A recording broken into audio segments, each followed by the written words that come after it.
讨论完了以后就觉得这确实是不常见的事情，就一定就像区疾控、市疾控、省疾控都做了汇报报告了，说我们这有问题，但是具体什么问题那说不清楚。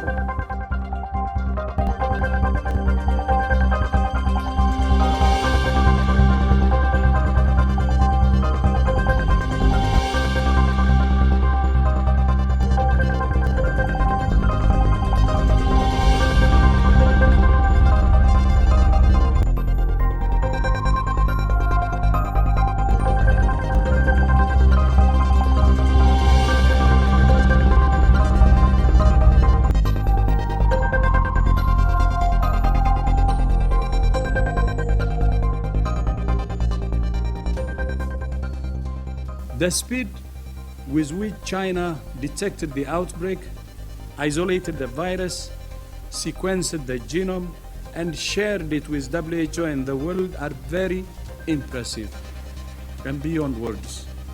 So is China's commitment to transparency and to supporting other countries.